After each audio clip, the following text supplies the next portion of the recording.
আচ্ছা ধরুন ভারত এবং অস্ট্রেলিয়ার মধ্যে ক্রিকেট ম্যাচ হচ্ছে।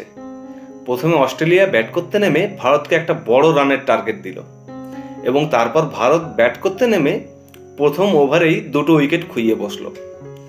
সেই সময় কিন্তু আপনার মনে হতেই পারে যে ভারত আদৌ ম্যাচটা জিততে পারবে কিনা।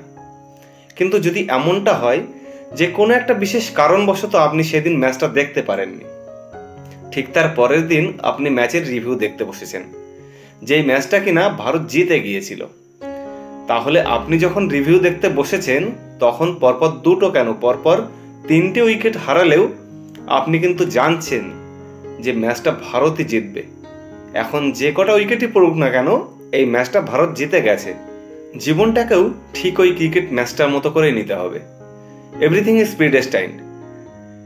জীবনে যে কটা উইকেটই পড়ুক না কেন শেষে জয় কিন্তু আমাদের হবেই, এবং সেটা যখন আমরা জানছি যে জয় আমার নিজের হবেই, তো সেক্ষেত্রে কটা উইকেট পড়লো, কত ওভার বল হয়ে গেল সেটা ম্যাটার করে না। Just wait for the supremacy of the Almighty.